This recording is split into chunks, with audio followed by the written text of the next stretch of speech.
Hello guys, this is your friend and we are back with a new fanfic. And if you enjoy this fanfic then please press the like button and subscribe to my channel for more fanfic like this. And now let's start the fanfic. Team 7 currently is in the final battle with Zabuza's group. The battle is canon up until Zabuza is pinned by dogs. All other battles and situations are the same as before. Prepare to die. Kakashi called out as he ran at the broken form of Zabuza with his hand covered in electricity due to his Chidori.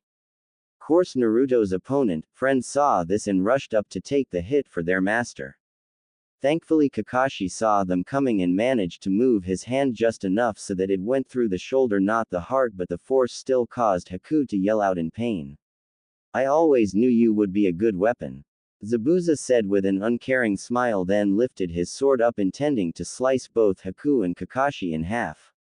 A move which Kakashi dodges by pulling Haku just out of range. Kakashi then gently places Haku on the bridge before refocusing on the fight. Damn it! How dare you do that to your own teammate?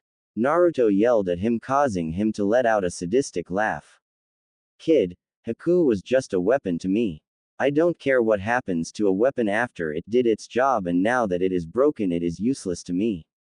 Zabuza said then noticed birds chirping behind him. Before he said man could do anything Kakashi pierced Zabuza through a lung causing a slower death than if he aimed for the heart again.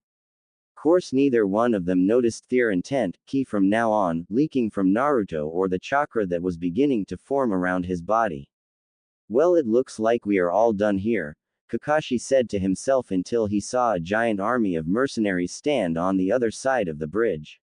Shit, I don't have enough chakra to fight all of them. Even though I am good at taijutsu eventually I will still be brought down just by the sheer amount of them.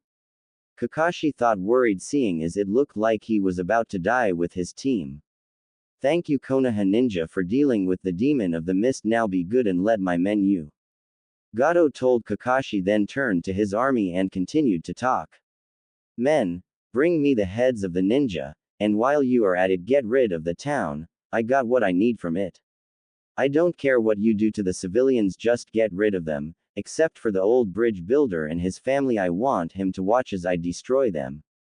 Gato said evilly then saw them all start to charge down to the bridge until a single arrow hit the ground in front of them. We won't let you take the village, Gato.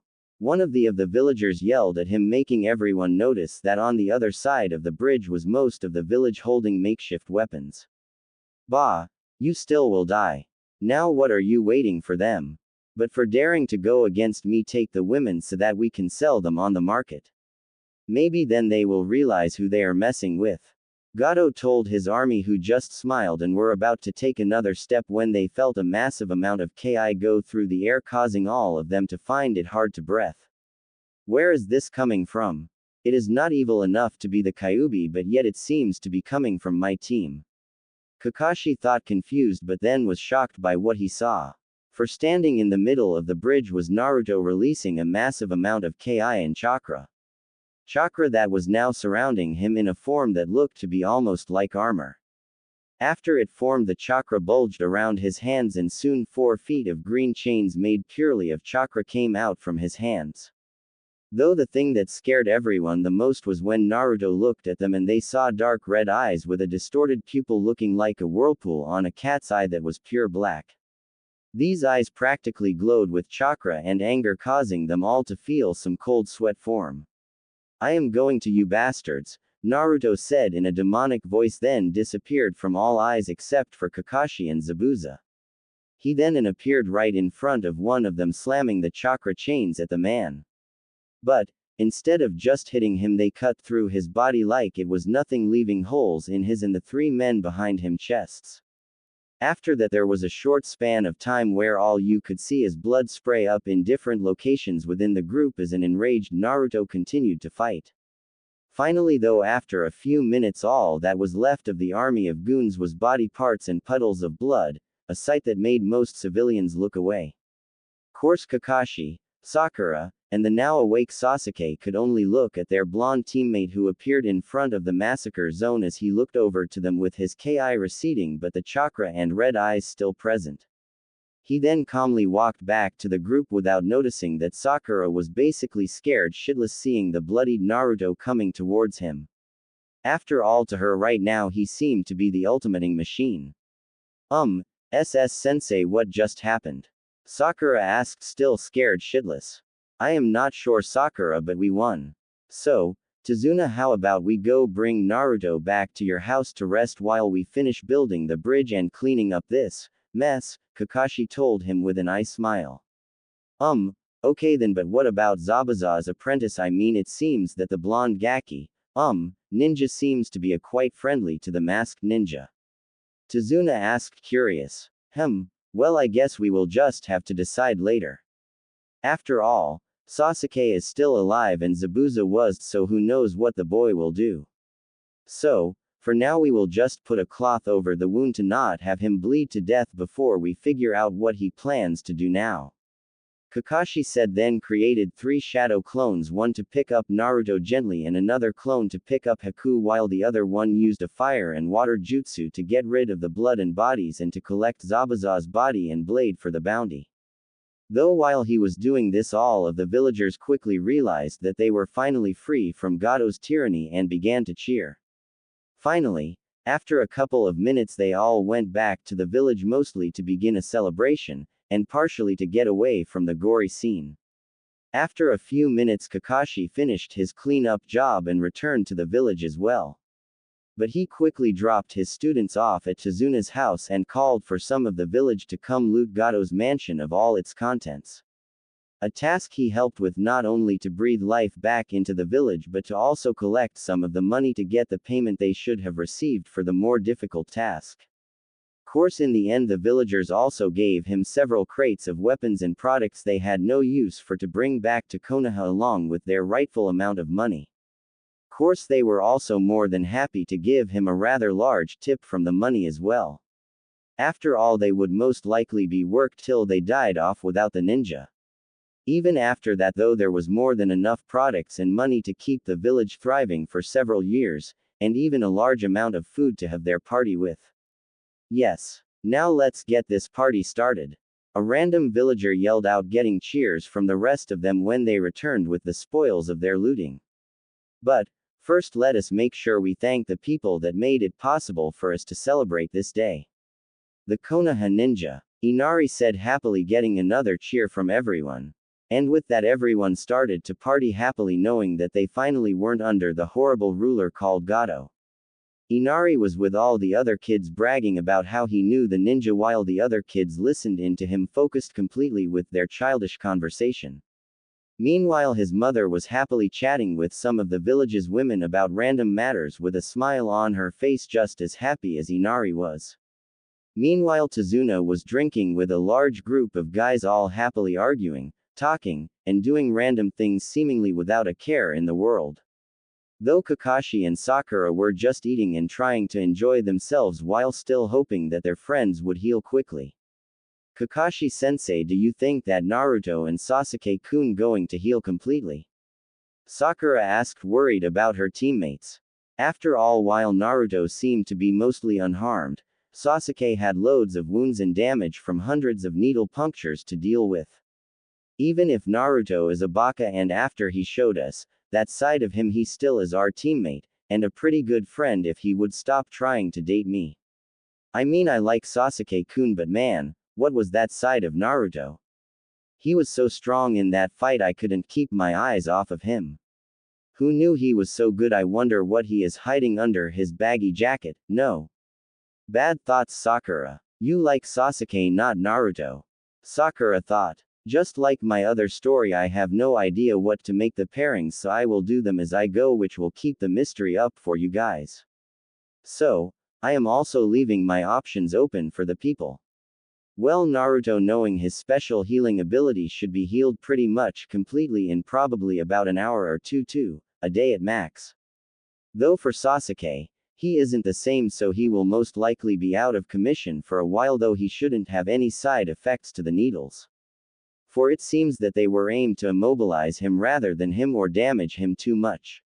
So, don't worry, just try to enjoy yourself, and before you know it, they will be all healed up and I will be training you into the dirt.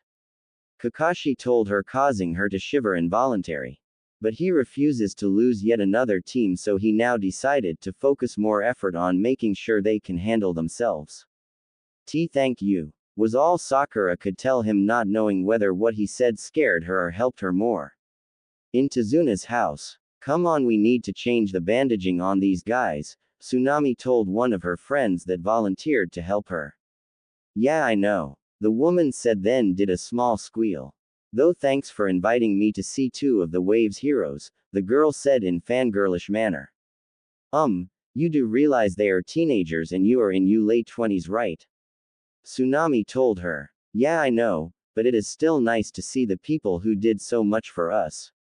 Though you really need to stop thinking so perversely, Tsunami-chan. The girl told Tsunami, who just sweat dropped at this. You're one to talk. She mumbled but continued to walk towards the downed ninja anyway. Course they went to see Haku first, whose wound finally stopped bleeding, but they still only switched the bandages as fast as possible and went out of the room quickly just in case it turned out that Haku was an enemy still and woke up on them.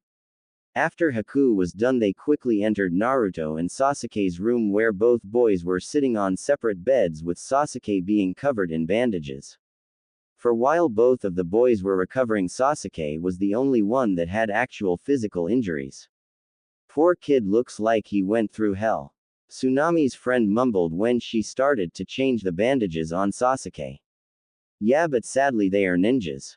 They will be dealing with this and much more for many years to come. What a horrible life to live. Tsunami told her, clearly feeling upset that young kids have to live life like that. Course after they said this, Tsunami's friend finished removing the bandages and was happy to see that most of the injuries seemed to be healed enough so that they won't bleed if he moved. So instead of the thick layered bandage, she replaced it with only a thin wrap. Said wrap was more for precaution's sake than anything else though. Finally, after they finished with Sasuke, they moved on to checking Naruto, only to hear him groan. Something that truly surprised them both, seeing as their teacher said that he would most likely take a few days to recover. I thought you said that both of them shouldn't be waking up anytime soon. Tsunami's friend told her curiously when she heard Naruto. I was told that he was injured badly and had to expend a lot of his chakra to heal by his teacher. So, I don't know why it seems he is going to wake up soon. When Kakashi-san said he should be having chakra exhaustion, perhaps we should get Kakashi-san. After all, I am sure that Naruto-kun will have a lot of questions to be asked. Tsunami tells her friend, then they quickly leave the room to find Kakashi to tell him and to see if they could get some answers as well. Course to do so took quite a while with the massive party going on. Finding said man took a while, but they eventually found the spot where he and Sakura were sitting. Kakashi-san, Naruto seems to be waking up. Though how is that possible? You told me that they both would be out for a while, so how can he even be close to waking up? Tsunami asked him. Well, I told you the truth, but Naruto is a special case that even I don't fully understand.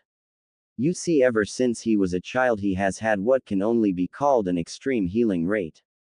Cuts that last normal people a few days heal in minutes for him. So, I was only giving you an answer if he was a normal person with his problems. Now if you guys don't need me anymore, I think we will go check up on him.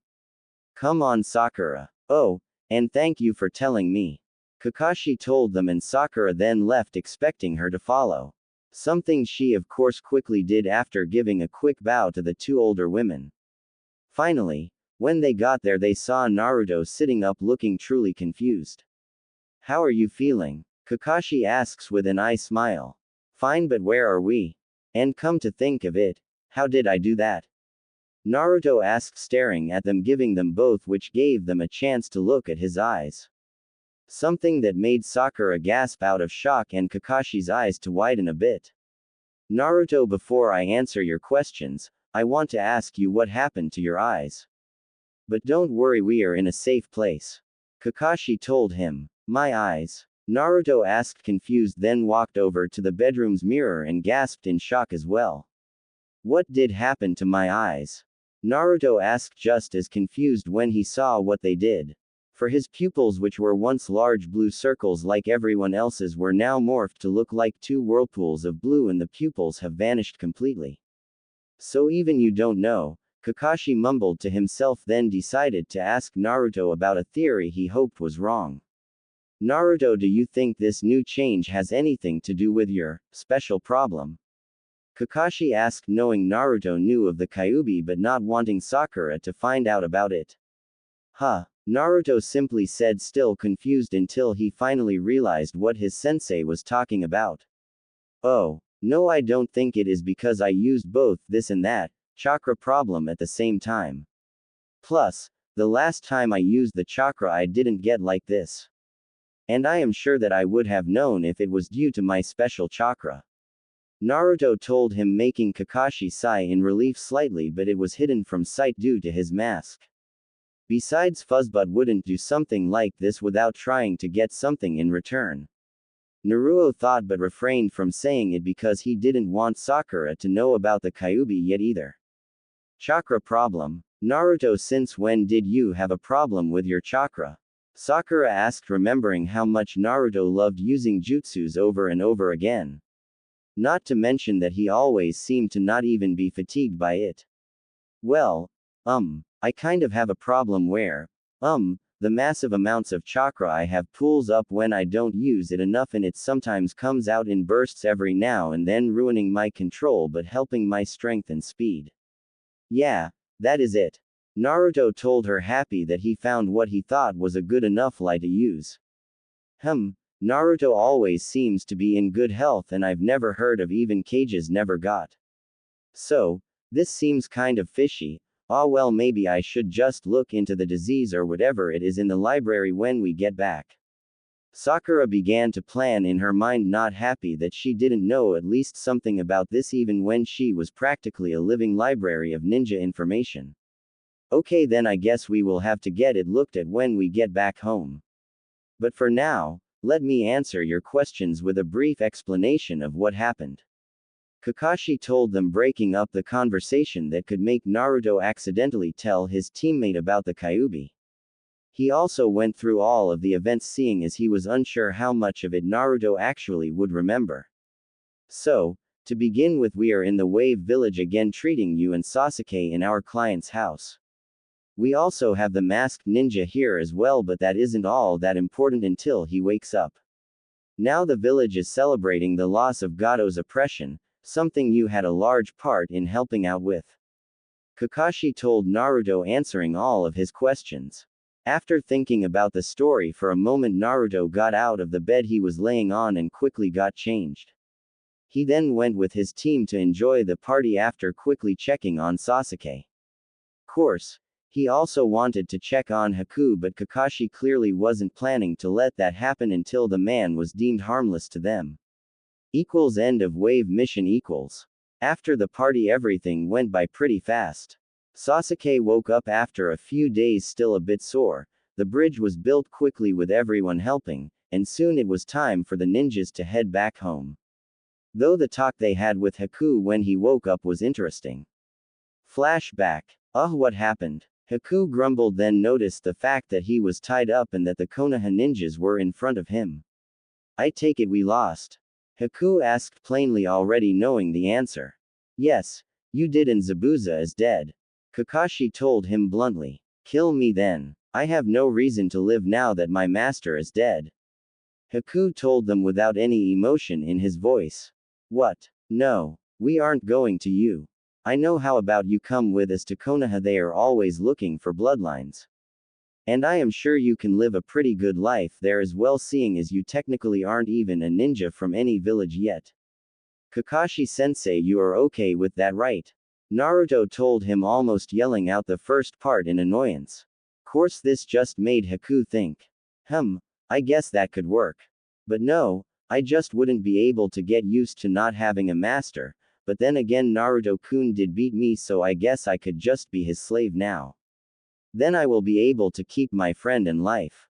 Haku thought, not being able to help the submissiveness to others he felt. For while it was normal for anyone to want to be their own person, that natural trait was forced out of him for most of his life. So, Rather than trying to deal with that drastic change, he instead made a decision and returned focus back on the ninja in front of him. Fine Naruto, I guess we could try to bring him back with us if he wants to go. Kakashi told Naruto with a sigh while getting a cheer from the blonde. Bringing back Haku-san is moderately dangerous, but he is thankfully not strong enough to easily cause a large amount of damage in the village if this fails.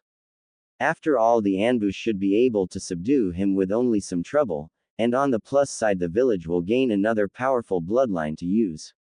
Kakashi thinks easily pushing the rewards of having Haku in Konoha over the risks. But in the end the Hokage would have the final say. So, do you want to come back with us? Naruto asked Haku again. Yes, Naruto-sama. Haku told him, simply thought none of the genin seemed to notice the sama part and Kakashi didn't care to look into it. He instead just let Naruto untie Haku and quickly placed a chakra suppression seal on the teen. For just because he agreed to let the boy come back with them didn't mean that he trusted him at all right now. Flashback end. Skipping teary-eyed ending, seeing as it is the same as the anime except for the fact that Haku is with them. Goodbye, the Konoha ninjas told the crowd one last time, then quickly left to get to their village with Haku following along. Course after they left, one of the other villagers walked up to Tazuna to ask the question that they would all have pretty soon. Hey Tazuna-san, what is the bridge going to be called now? Well, I guess we could name it after those guys, but the name would be way too long. And we can't just use one of their names, I mean they all did something to help us. Wait, I know, we will call it the Hope of the Wave because that is exactly what it is. Tazuna told everyone around him, happy that he thought of a pretty good name. Team 7, Haku Team 7 and Haku were traveling along quietly, not seeing any need to talk at the moment. Instead, Team 7 was just happy that they came out of the harder mission alive while Haku was busy thinking about his future. I hope I am allowed to live in their village. I mean, the mist hated me for my bloodline and instead ofing me they tortured me constantly to a slow death. But I don't want to go through that again. I just don't know what will happen, but if that happens again then I will make sure I put an end to it quickly. Haku thought with a small shiver, remembering all of the trouble he had at the mist, but then looked over to Naruto. Though Naruto might actually help me. Who knows, maybe he is a perfect person for me. Though will I be able to trust him with my secret? I mean, when Zabuza realized it, he immediately wanted me to hide it and I did as best as I could, but it is really hard to hide it. Maybe he will be the one to accept me even with what Zabuza calls my annoying problem. Oh, well, I guess I will find out eventually, but for now I will just make sure to keep the suicide pill I have hidden close at hand until I am sure that it is safe. I mean, seeing as I can't use chakra and don't have my weapons, it is the only defense I have. Haku thought sadly, but still followed the Konoha ninja anyways. After all, he was at a loss when trying to think about what to do if this idea goes south. I wonder what the new problem with my eyes is going to turn out to be. I mean, I don't feel any different right now, but what if it is something serious? Wait, Fuzzball doesn't keep too much damage on me for too long, so it either isn't bad or it is so bad that even he can't heal it. Wait, come to think about it, why does he even bother to heal me if he hates me and wants to get free? I mean, if I die he would be reborn in the world eventually, right? I guess I will have to ask him about it in our next argument. Naruto thought as he jumped from tree to tree. Meanwhile, Kakashi was lost in his own thoughts as well. Naruto said that the power he showed on the bridge was a combination, so it can't be because of the fox. But what could it be? I mean, the last time I saw chakra chains was with Sensei's love Kushina, Uzumaki. Wait, does that mean, could it possibly be, is Naruto Sensei's son that he had with Kushina? Kakashi yelled out in his own mind when he realized that Naruto not only looked like Minato, but he also had the chakra chains that only Kushina could seem to do. Looks like the Hokage has a lot of explaining to do. Kakashi then added before deciding to focus on the present, seeing as he couldn't get any answers at the moment. So, with this story, Kakashi does not know that Naruto is the son of Minato, and even though it is rather obvious, most people just choose to ignore his resemblance due to hatred of the Kyuubi. Also, Haku's time in the mist was filled with hiding skills without understanding why, fearing ninja coming after his family, watching his family die and fight against each other when bloodlines were found out, etc. Overall, it was far from a good time. Konoha. Finally, we made it back. Come on, Kakashi-sensei, can we get some ramen before we go see Oji-san? Please, can we? Naruto begged Kakashi as soon as they passed through the gate, making Kakashi smile at the blonde's actions. Sorry Naruto, but we must give the mission report now, but after that is done, if you want to go get some food, I have no problem with it. Kakashi told him, simply causing Naruto to cheer happily. Geez Naruto, do you always think about ramen? Sakura complained, causing the blonde kid to turn to her, but the smile never left his face. Yes, of course, it is the food of the gods or god or whatever, but anyways, it is so good that it deserves everyone's undivided attention. Naruto told her, somehow keeping the large smile plastered on his face the whole time. After that, they all went to the mission room to hand in their team's report, with Haku still following. Oi, Oji-san, we're back. Naruto called out happily to Sarutobi. Hello Naruto-kun, Team 7. Sarutobi told them with a small smile on his old face. Then he noticed Naruto's eyes. So he finally awakened it. He thought simply, then pretended he didn't notice. Instead, he listened as the team gave a verbal report of the mission and its drastic changes until they finally got the reason Haku was standing behind them. So, Haku, you want to become a citizen and eventually a ninja of our village? Sarutobi asked the nervous person that was in the corner of the room. Yes Hokage-sama, was all Haku said. Okay, then why should we allow you to do so? After all, even though you aren't a missing ninja, you still were an accomplice to Zabuza. Sarutobi told him. Well Hokage-sama, I worked under Zabuza because he saved my life. You see, when I was younger, I lived in a place where bloodlines were hunted down and destroyed. And due to having a bloodline to control ice, they of course hated my clan. In fact, I could very well be the last member of my clan, but I have no idea if this is true or not. But I do know that having me in the village would give Konoha a new bloodline. Also, I have some skill in civilian medicine, and I believe I will be able to use an acceptable level of healing jutsu if given proper training. Finally, seeing as it was Naruto-sama who beat me, I feel that it is necessary for me to become his weapon. So, I need to stay around him if at all possible. Haku explained, shocking everyone present. Wait, what? Naruto yelled out when he heard this and looked like he was going to say more until they heard Sarutobi laughing. Man, you really are an interesting person. So, tell you what. We will make you into a civilian, and then after a few months of supervision I will let you train to be a medical ninja. Plus, seeing as you seem to be close to Naruto-kun here, I will even make sure that you get an apartment close to him. So, why don't you head down to the civilian registration center and get signed up with this seal of approval from me, oh, and take one of my anbu to show you the way. Sarutobi told Haku, happily handing his recently called for anbu a sealed letter to give for Haku after only a few minutes of writing said letter. The two of them then left the room after bowing in respect to the Hokage. Okay, well, that was interesting. Kakashi said with an eye smile, then got serious. So, Hokage-sama, I am sure you see what happened to Naruto's eyes and now know what happened on the bridge. So, do you have any idea what would have caused this? He asked, completely serious. Yes, I do know what happened, but how about we take this conversation to somewhere more private? Sarutobi told them, then went to his office expecting them to follow, which they quickly did. Sarutobi's office. Okay then Naruto, your new eyes are from your Uzumaki heritage. You see, the Uzumaki are known for their chakra chains that no one else could seem to master, even though many have tried. Though this wasn't because they were skilled, but instead it was because of their bloodline. Something that has been purposely kept secret throughout history. Now they all had the swirl in their irises which showed them as true Uzumaki, though most of them used genjutsu to hide this so foreigners never found out. Also, while their chakra coils look normal, they really have a much more special system. For their chakra is denser, letting their already large chakra coils hold a lot more chakra.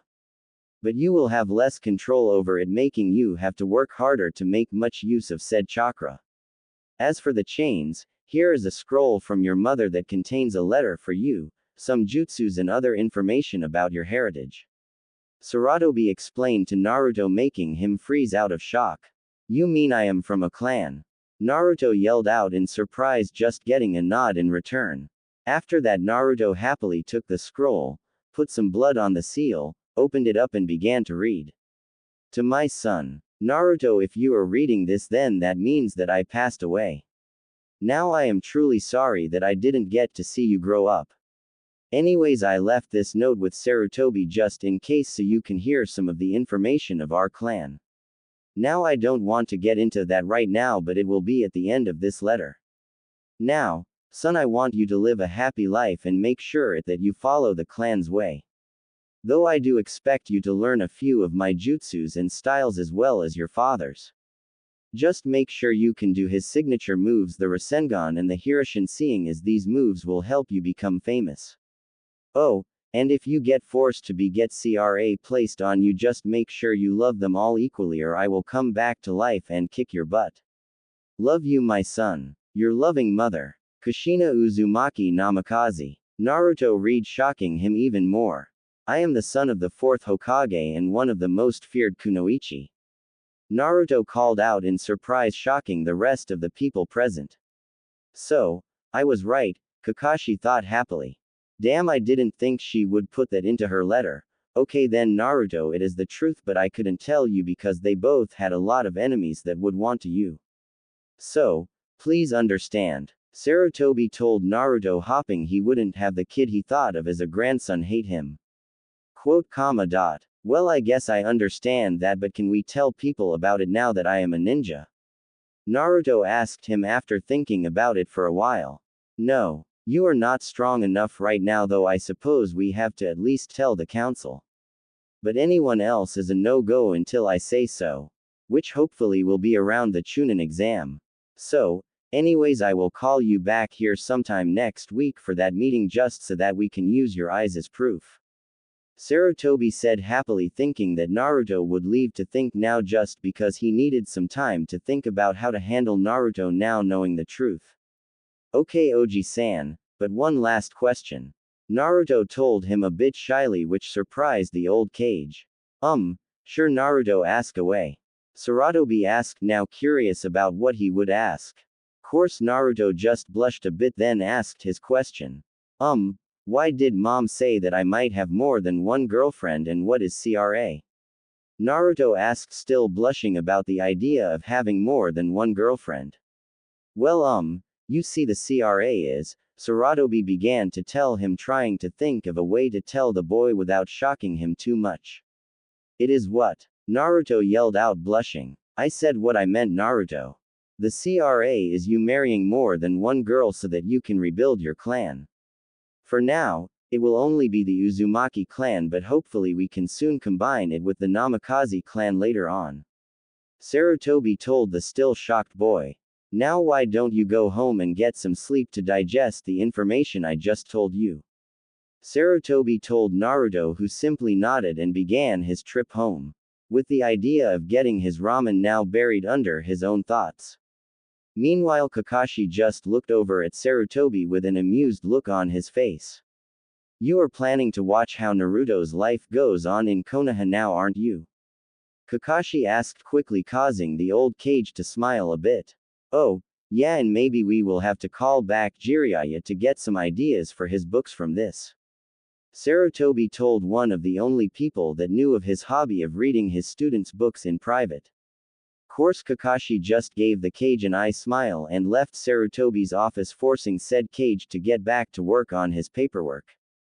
Naruto. When Naruto finally got home, he noticed that Haku was walking into the apartment building as well.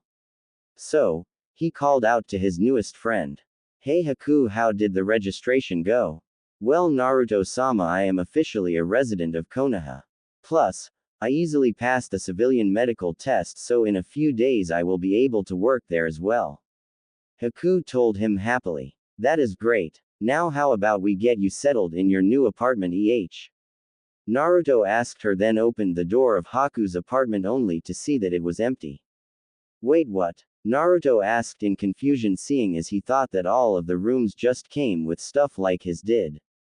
Well, Naruto, this was the cheapest apartment Konoha had, so I took it. The only problem is that all of the furniture was so old that it was unable to be used anymore, so the apartment owner had to get new stuff, but apparently didn't have time, so I have to buy it myself. Course, all I use on buying it will count as rent, but still it will take time. So, tomorrow I will go and get the furniture, but for now I have to sleep on the floor. Haku told him, then tried to walk into her home but was stopped by Naruto grabbing her shoulder.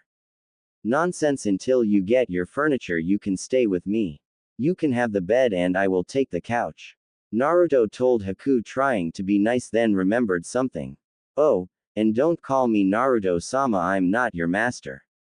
Just call me Naruto-kun or something because we are friends. Naruto told her with a smile, then went inside his apartment, pulling Haku in with him, and soon enough they both were getting ready to sleep. Course, when Haku finished changing, she decided to walk into the living room to say good night to her master friend. Good night, Naruto-kun, Haku told him when his back was towards her. Yay, good night. Wait, what? I thought you said you were a boy. Naruto yelled in shock when he finally looked at Haku. For Haku currently wore a light blue nightgown that was slightly see-through, showing her blue undergarments from time to time. She also took off her chest bindings, allowing her decent chest to be seen now that she was settling down to go to sleep. Well, Naruto, I told you that I followed Zabuza-sama's rules, that was one of them. Apparently, it was because he thought people wouldn't take me seriously as a missing ninja accomplice or something like that. Haku told him, a bit upset remembering the time she spent with her father figure. I guess that makes sense.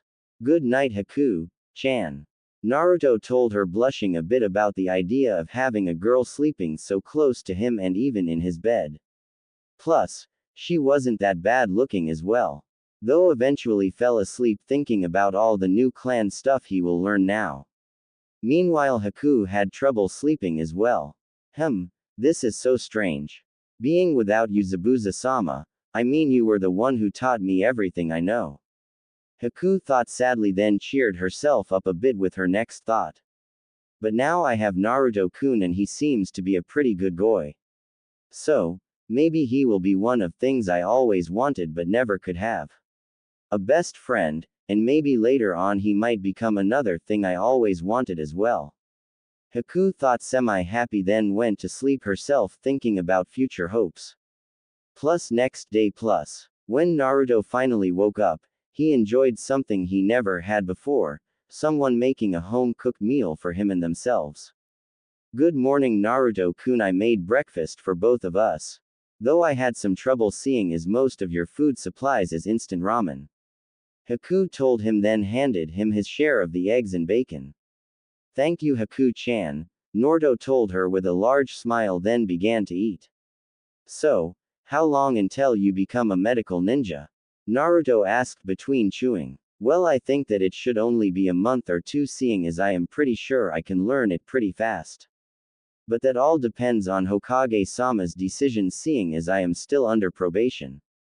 Haku told him with a small shrug. Oh, okay then, well, I am sure that the old man will make you a medical ninja in no time at all. Just be patient, Naruto told her, causing a faint smile to appear on her lips. Thank you, Naruto-kun, now hurry up and go to your team meeting. Oh, and I will come over and get you when it is time for lunch. That way we will make sure that you eat something better than the instant ramen you seem to be hoarding. Of course, Naruto wanted to say that ramen was supreme, but even he had to admit that a home-cooked meal would be better than store-bought ramen. So, instead he simply smiled at Haku and finished his meal before heading out the door with a quick goodbye. Meeting. For once Kakashi was only half an hour late, so they quickly began the meeting. Okay then guys, after doing that mission I have decided to give you 2 days break. So, after 2 days report back here for a few easier D-rank missions and some training. Kakashi told them simply with an eye smile. Yay arigato sensei. Naruto cheered happily then ran off to a training ground. The council may be forcing me to put the Uchihas team into the Chunin exams even though they still lack teamwork. But I can use the time I have left to make sure that they don't die or get injured too badly. Kakashi thought then left the area himself leaving Sakura and Sasuke all alone. Oh, great, here we go again. She is going to try to ask me out again. When is she going to get the fact that I can't use her to rebuild my clan until I'm my brother? Sasuke thought then prepared to say no. But to his surprise she didn't even talk to him. Instead she just walked away still thinking about recent events. Well, that was different. Sasuke thought surprised as he watched her leave then went off to train himself. Though if one was to put more thought into it they would be truly surprised that none of the teens were upset that they not only had to get up early but also had to wait half of an hour just to be told that they are getting time for themselves. Naruto. When Naruto reached one of the village's training fields, he quickly reopened the scroll and began to work on his projects. Couple of hours later. Yay! So what are we going to learn today, Kurenai-sensei? Kiba began to ask excitedly until he saw the training field which shocked each one of them. For all around the training ground were cut trees, boulders with holes in them, and even a few gashes on the ground. Also, right by the small river was a blonde-haired boy who seemed to be focusing on the water in front of him. Though soon they saw why when the water he was looking at began to twist forming a small whirlpool until he looked away from it making it slowly stop. Oi, what are you doing? Kiba asked as they came closer to him. Though Kiba was truly surprised when he finally realized that the man in front of him was none other than Naruto. Naruto. Kiba calls out shocked seeing as Naruto looked so different without his classic jacket on. Even Kiba had to admit that without the horrible-looking jacket Naruto looks like a proper ninja with his muscular figure being partially visible under his chainmail. In fact, to those that have actually seen his father would think they were basically twins when ignoring the whiskers. Oh, hey guys. Sorry for using your area but I just couldn't wait to try out my newest jutsus. Naruto told them rubbing the back of his head in embarrassment. Which of course made Hinata blush a bit more while she was unable to take her eyes off of Naruto's lean body. Course before they could respond to Naruto they saw a beautiful girl in a dark blue kimono run past them to give Naruto a hug which of course got Kiba jealous. Naruto-sama, I got the job. Haku told him happily still holding onto him until she noticed they had company. Oh, hello, Haku told them letting go of Naruto and giving them a small bow. Guys, let me introduce you to Haku-chan who just became a resident of Konoha and my new neighbor. She is also quickly working her way up to be a medical ninja. Naruto told them giving them a quick explanation of who she was. And Haku, this is Kiba, Shino, and Kurenai. One of Konoha's best tracking genin teams. Naruto told her pointing at each of the people he introduced. Hello Haku-chan. Now how about you and me go get some lunch to get to know each other better? Kiba asks trying to flirt with her. Sorry but I can't. I just finished cooking lunch for Naruto-sama and me when I got the call from the hospital. Anyways, it was nice meeting all of you but we need to eat lunch before it cools off too much, Haku told him politely. Course before any more could be said Kurenai began to glare at Naruto clearly disliking the fact that Haku was calling Naruto-sama. Wait, Kurenai, it is not what you think. We are just friends but my team found her after we beat her last master in the wave. So for some reason she has decided to call me Sama even though I told her to call me Kun, Naruto told her sweating a bit knowing that Kurenai disliked any guy that was perverted and having a girl call you Sama apparently was in her eyes. Is that so? Kurenai asked clearly not believing Naruto thankfully thought Haku decided to save Naruto. Yes, that is correct. You see I was a missing ninja's accomplice and Naruto was the one to beat me so, I decided that now that my old master is dead that I would follow Naruto instead. Haku told her and thankfully that seemed to calm down when she said this though she still wasn't too happy with the idea. Okay then, bye guys. Naruto told them, then left with Haku following him home so that he could go eat. Course no one noticed the fact that Hinata seemed to be glaring at Haku for quite a while. Another girl is trying to get in my way of being with Naruto-kun. I really do need to pick up my game now before any of these girls beat me and manage to win Naruto's heart, but what should I do? Hinata thought, still glaring in the direction where Haku went. Okay then, let's get to work on our own training. Kurenai told them, then began to tell them what they were going to do this time. Plus next day late afternoon plus. Sasuke was mad. He just learned that Haku was a girl and that she was now basically calling Naruto her master. Why does that Dobi get to have that strong and good-looking ice user as a slave? She should be mine. I mean, I know that I promised myself that I would my brother before restarting my clan, but screw that, I have to make sure that none of the girls in this village that will produce strong babies will be taken by Naruto before it is too late. I mean, first a Hyuga, now an ice user. Which clan is next? Sasuke ranted in his mind, heading towards Haku's apartment. When he got there, he quickly knocked on the door and soon enough Haku opened it for him, wondering what he wanted. Hello, Ice User-san, I have great news for you. You have been decided to be the first girl to help with restoring the Uchiha clan to its former glory. Sasuke quickly told her, preparing for the girl to latch onto him, giving herself to him as thanks for the honor. Course he was surprised by what actually happened. For instead of throwing herself at him, she simply told him no in a voice that cold freeze hell over, then shut the door in his face, leaving the shocked boy to his own thoughts. After that interruption, Haku calmly walked over to one of the rooms that shared a wall with Naruto's apartment and kicked a hole into the wall large enough for her to walk through. Haku-chan, why did you just do that? Naruto asked her after running up to figure out where all the noise came from. Well, Naruto-sama, I figured you may need something at any time, so rather than having to go through a door to get to you, I can just walk through this passageway. Plus, if you wish to ask me for anything, you can go into my room at any time you want to tell me. Haku told him, seeing as in her mind Naruto still was her master no matter what he says. Okay, then I guess, but this might be a bit too friendly. So, can we at least put a door up here? Naruto asked. Well then, that would just defeat the purpose. Haku told him, showing no emotion. But isn't it not appropriate for a guy to have easy access to a girl's room? I mean, aren't you afraid I would try something? Not that I would, of course. Naruto told her, then quickly added the last part so that he hopefully wouldn't be thought of as a pervert. If that is what Naruto-sama desires, his tool must give it to him. Haku told him plainly, then began to loosen her kimono until Naruto quickly stopped her. Wait. There is no need for that. I was just wondering, that is all. I am happy that you trust me, so I guess this will work. Naruto told her, blushing a bit. Course Haku just gave him a quick smile and walked away. Great, now that I can't find a way to talk her into blocking this up. If I ever have people over, they will think that I am taking advantage of Haku-chan, which I would never do. For once I am happy that I don't have many people visiting my home. I don't want any rumors to start up about us.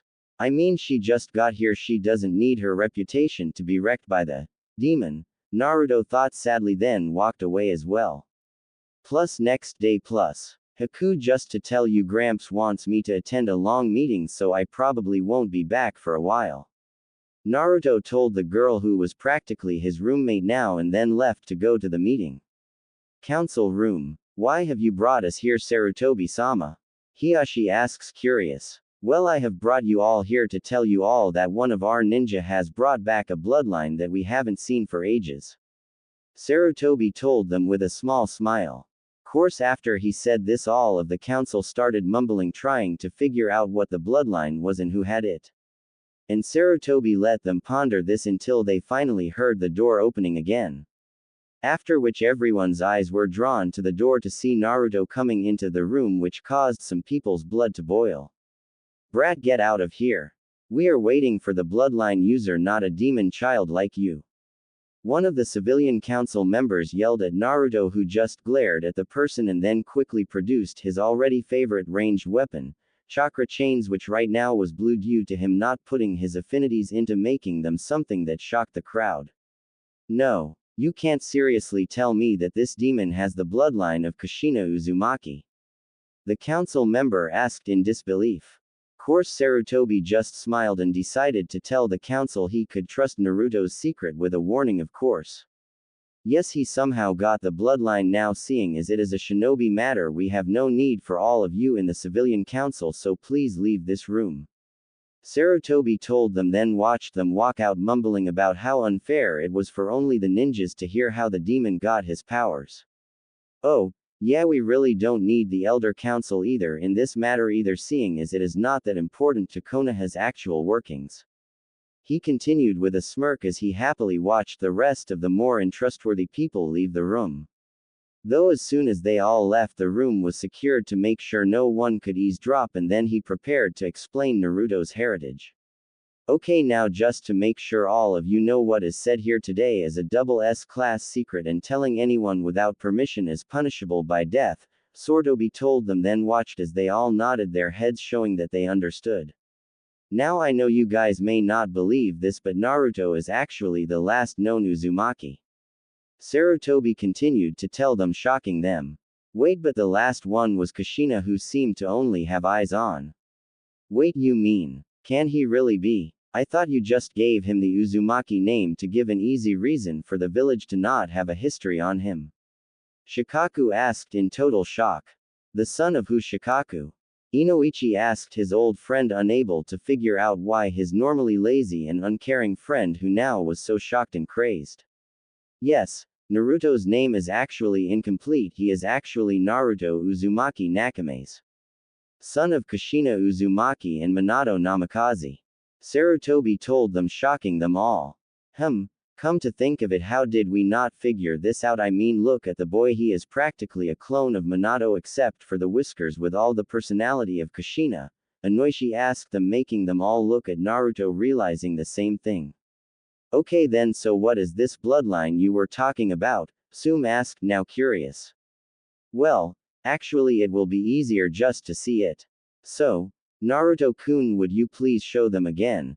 Sarutobi asked Naruto, who simply created a couple of chakra chains yet again and just had them hang from the palm of his hands for a few moments until he reabsorbed them. Yay! So basically, with Naruto's thicker chakra, he can create whatever he wants as long as he has enough chakra. And with the fact that he now has a limitless source of chakra that is quickly expanding his coils, he can quickly become. Sarutobi began, then was interrupted by Shikaku. One of the greatest ninjas to ever live. An indestructible force capable of destroying armies just like his father. Shikaku mumbled, eyes wide, realizing this. Course, this statement shocked everyone else in the room as well, except for Sarutobi, who already realized Naruto was destined to become a great ninja. So, to put it in more simple terms, Naruto now has the large mass of chakra thanks to the Uzumaki clan and the beast that was sealed within him. He also should be more than able to use the skills and techniques that the Uzumaki are known for, as well as his father's signature moves, which makes him already have a massive amount of room to grow into an amazing ninja. Though thinking logically, we should make sure that the Uzumaki clan is capable of surviving, meaning that Naruto should be put under the CRA just like Sasuke is. Shino's dad told the group, logically causing Sume to grumble a bit about the last part. Course, everyone agreed with Shino's dad's statement, and the meeting ended with Naruto now being promised a clan head position when he becomes a Jonin and was forced to be in CRA. So, the still shocked and blushing boy left with a scroll stating just that on paper. Back at apartment. Hey Haku, I am home, Naruto called out, but got no answer, even though he called out loud enough for someone to be able to hear him from almost anywhere in the house. I guess she is out or something. Oh well. I guess I will just leave a note for her telling her that I am going to probably be away all day, seeing as I really need to do some serious training to clear up my mind a bit.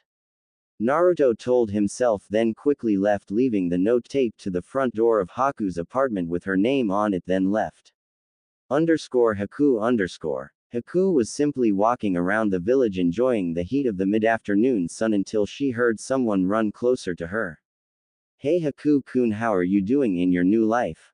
Sakura asks when she finally reached Haku, who shocked the girl just by turning around. What? So, you are Haku-chan? Sarukura asks, confused, noticing Haku's figure was now more feminine. Yes, Sakura-san, I hid my actual from you guys just because that was what I was told to do that all my life. But I can assure you that I am without a doubt a girl. Haku told her, hoping that she doesn't need to explain it completely again. Oh, okay then, Sakura told her, still a bit confused. So, anyways, how is it going so far? Sakura asked, deciding not to worry about it. Well, I guess it has been pretty good. I mean, I got an apartment quickly thanks to Hokage-sama, and I have enough money from before to survive until I can become a medical ninja. Haku told her, smiling. Course that just made Sakura happy as well. Well, if you are going to be a ninja like us soon, then how about we get you to meet some of us girls in one large housewarming sleepover? I mean, all of us will chip in so you don't have to worry about spending too much on food and such, so how does it sound? Sakura asked, excited. Sure, why not then? Haku told her, shrugging her shoulders.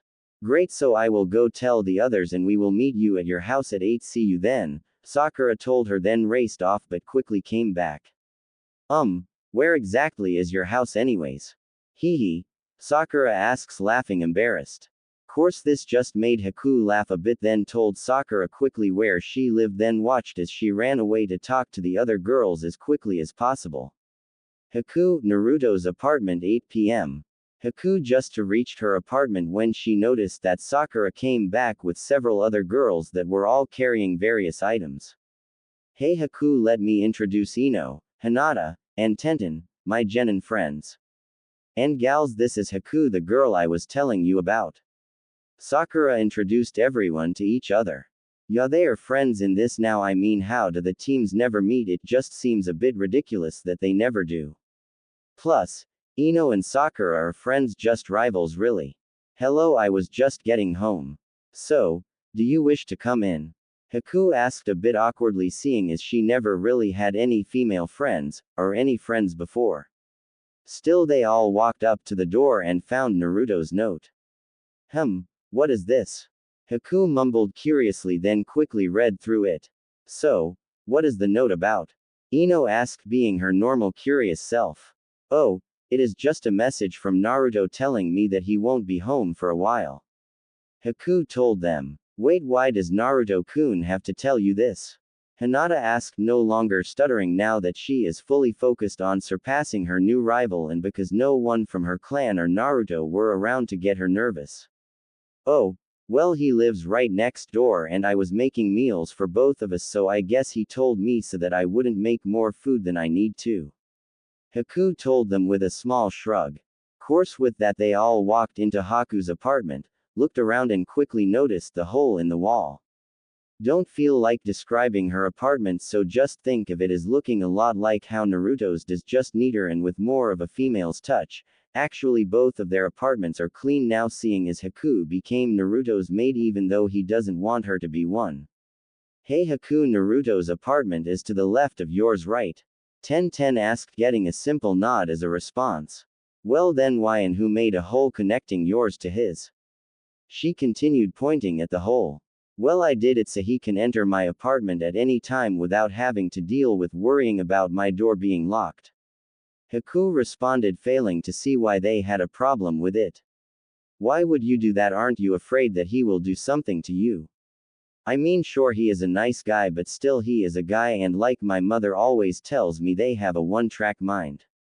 Sakura asked in disbelief. So, I mean, he is my master even if he doesn't want to be called that, so having that there allows him to quickly go and get me if he ever needs something. Haku tells them, shocking them even more. Haku-chan, my friend, we really have to work on your confidence if you really think that you need him to boss you around. Ino told her, putting a hand on the girl's shoulder. Now this of course wasn't the real reason Haku wanted Naruto as her master, but she chose to not push the fact. Course after that they all just enjoyed the night together, even Haku who got used to the idea of having friends. Plus later on plus. So, who wants to look around Naruto's half? Ino asked, deciding to be nosy. Course this just made her companions curious as to what Ino was thinking while Hinata was blushing a bit about the idea of being in Naruto's home. Ino, why do you want to go into Naruto's room? Sakura asked the nosy girl. What? I mean, Naruto is always friendly and everything, but we don't really know anything about him. So, this is a perfect time to figure out more about him without actually having to ask him, and maybe find some juicy secrets, Ino explained, causing the other girls to get curious as well while she muttered the last part to herself. She is right, I mean he is my teammate but yet I know nothing about him. Maybe this is a good time for me to learn more about him. Sakura thought, then quickly followed Ino into Naruto's apartment. Course they didn't have to look long to figure out that Naruto really didn't have much in his house at all. The only thing they found of any interest was a scroll that was just carelessly thrown onto his bed. Now let's see what we got here. Ino told them, then sat down on Naruto's bed and opened the scroll. Due to Naruto Uzumaki being the last of the Uzumaki clan, it has been decided that he must take part in the clan restoration program, otherwise known as CRA or Clan Restoration Act. So, Naruto must take several wives and must impregnate at least one of them when they become able to safely give birth around the age of 16. Now the number of wives is completely up to the person, though he has to have at least 2 before he himself is 16. If he doesn't, then the council will pick 2 girls to be put with him. Course the girls still have some choice. The person under this act can't simply run around forcing girls to marry him. There must be acceptance of the marriage from both sides for it to be legal, unless the council was the cause of the marriage. Now this is of importance, for the Naruto's bloodline of chakra molding must be reproduced. For the ability to do so, and the abilities of the Uzumaki could create stronger ninjas for Konoha's future. Decided by the Hokage and his council. And then under that was a bunch of signatures making it official. Course after reading this out loud, all the girls were shocked to say the least. Wait, so that this is basically saying that Naruto-kun can marry as many girls as he wants because he has a bloodline. Wait, Naruto has a bloodline? Sakura asks, even more shocked. Yeah, I know I don't really have any idea what Naruto's chakra molding bloodline is about, but what I really want to know is exactly how long Naruto had this on him and what he plans to do with it. Ino told them, a bit annoyed with the fact that even her dad agreed with this perverseness. Wait, doesn't that mean that Sasuke has this on him as well? Sakura asks, just realizing that he was the one of the last members of his clan for years now. Yeah, it does. So, he could have had any girl he wanted, but yet he still never accepted any of his fangirls. Maybe he goes the other way. I mean, what guy wouldn't at least date girls when he knows that he can have as many as he wants? Ino asked them. No, you don't have to worry about him being gay, because he came over earlier to order me to be his first girl, but I just shut the door in his face, seeing as I have no interest in a boy like him. Haku told them, not noticing the envious glares coming from Sakura and Ino. Course this whole time they were talking, Hinata was busy thinking about other things. Wait, so I have more of a chance now to get Naruto now, or do I? I mean, will father let me marry a guy who has more than one girl? Man, I hope so. I mean, I still love him even though he wouldn't only be mine. Though would I actually be able to share my Naruto-kun with others? Hinata thought, blushing. Course it was at this time that they were all shocked to hear Naruto's front door open. Well, I guess Naruto is home. Haku told them simply. Yay, well, let's just wait for him here. I want to hear some more about this CRA and bloodline business. Ino told the girl and just stared at the door waiting for Naruto to come in. Haku-chan, I am home. They heard Naruto yell out, then heard him walk towards them. Man, this stuff is really hard to learn.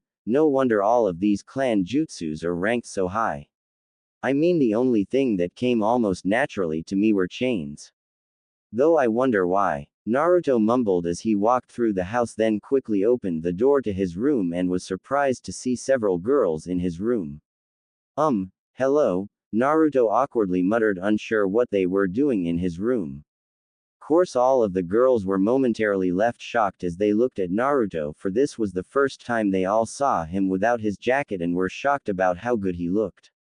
For Naruto had a perfect body thanks to his career, but now that he was actually showing it, he actually looked good to them. Though the shock quickly wore off and Ino decided to ask her questions while ignoring the blonde's confusion. So, Naruto, since when did you get this CRA thing put on you? Ino asked him, glaring a little bit. Well, the council just put me on it today because of the bloodline I just activated for the first time in the Wave Village. Though I don't know why they gave it to me, I mean, it's not like I will ever use it. I mean, I am pretty sure no one even likes me more than friends, Naruto told them, laughing a bit nervously. Besides, I doubt any girl will like me anymore with my special problem, even if they did. Naruto mumbled, subconsciously putting his hand over where he knew the seal was. Why? What is wrong with you? Ino asked, seeing as she heard the last part. Oh, Naruto began, not really sure what to say as a believable lie. Though he was saved by Sakura. Naruto, don't worry, I doubt any girl would have any problem with you, even though if you have a chakra problem. She told him, trying to be nice. Oh yay. I mean, thanks Sakura-chan. Now if you all could please leave my room so I can go to sleep. Actually, why are you in here anyways? Naruto asked, now curious himself. Well, we were just looking around Haku's apartment and wandered into here, and she just told us it was yours right before you came home. Ino quickly lied, not wanting Naruto to know that they were poking around through his stuff. Okay then, I guess. Good night then. Naruto told them, then watched them walk out of his room and quickly lied down on his bed and fell asleep, seeing as he exhausted himself with all his training. Girls. After they all left Naruto's room, they all quickly went back into Haku's room where their sleeping stuff was and lied down themselves. Well, that was interesting. Sakura told them. Yeah, it was, though there was one problem with what we learned, Ino responded. What do you mean? Sakura asked, confused, seeing as Naruto didn't seem to mind telling them anything. He lied. What? No way, Naruto doesn't lie. Sakura, I hate to tell you, but I was using one of the easier techniques of my clan teaches without him noticing. This jutsu shows brainwaves so that we can tell if people are lying or not. And Naruto lied when he told us about this sickness of his. Well then maybe we should just observe Naruto for a bit to see if he will tell us when he doesn't know we are there or something, I guess. I mean, you are right, Naruto seems to be a mystery even though he seems friendly. Sakura finished up. Yeah, I guess we will have to. Anyways, we have things to do tomorrow, so good night everyone. Ino told them all, then tried to fall asleep after hearing them all say it back to each other. Naruto-kun, even if you are hiding things, I still love you, and I will find a way to show you that there is someone that loves you, even if you do have to have more than wife. I will always love you even if my father disapproves. Hinata thought, determined, then fell asleep herself. It was finally the day of Team 7's next meeting, though it wasn't scheduled until the afternoon, so Naruto decided to actually go shopping instead of training for his last bit of free time. Though he wasn't going just to buy weapons or something, instead he was going for what was called an advanced Genin's uniform for the Uzumaki clan. So, when he showed up at the meeting a little bit late, he was wearing all black with a dark blue jacket that looked like a Chunin's, except it was much thinner and only had 2 pockets on the side about the size of his hand that had storage seals inside of the pocket. On his back was his mother's katana, which was a blood red sword with the even darker color red on the sheath. It was also a bit longer than a normal katana. Though what surprised them the most was the fact that instead of Naruto's normal headband there was an Uzumaki whirlpool. Meanwhile, the Konoha headband was wrapped on his right arm. Also, he decided to not hide his eyes, leaving them as slightly intimidating whirlpools. He was making a statement that the Uzumaki clan has returned and it is not afraid to show the world where it was. Course, this change surprised his team for a few moments, then they all had different reactions. Kakashi was smiling, knowing that his parents would be proud of the ninja Naruto was becoming. Sakura was blushing slightly now that Naruto's look doesn't hide his muscle or wear a hideous orange outfit. Meanwhile Sasuke was thinking that since Naruto was once Adobe he shall forever be called Adobe. Sorry I am late Kakashi-sensei, I had to waste time explaining why I wanted this new headband. Anyways, what are we doing today? Naruto asked him as he walked over to them and sat down on the edge of the bridge like his teammates were.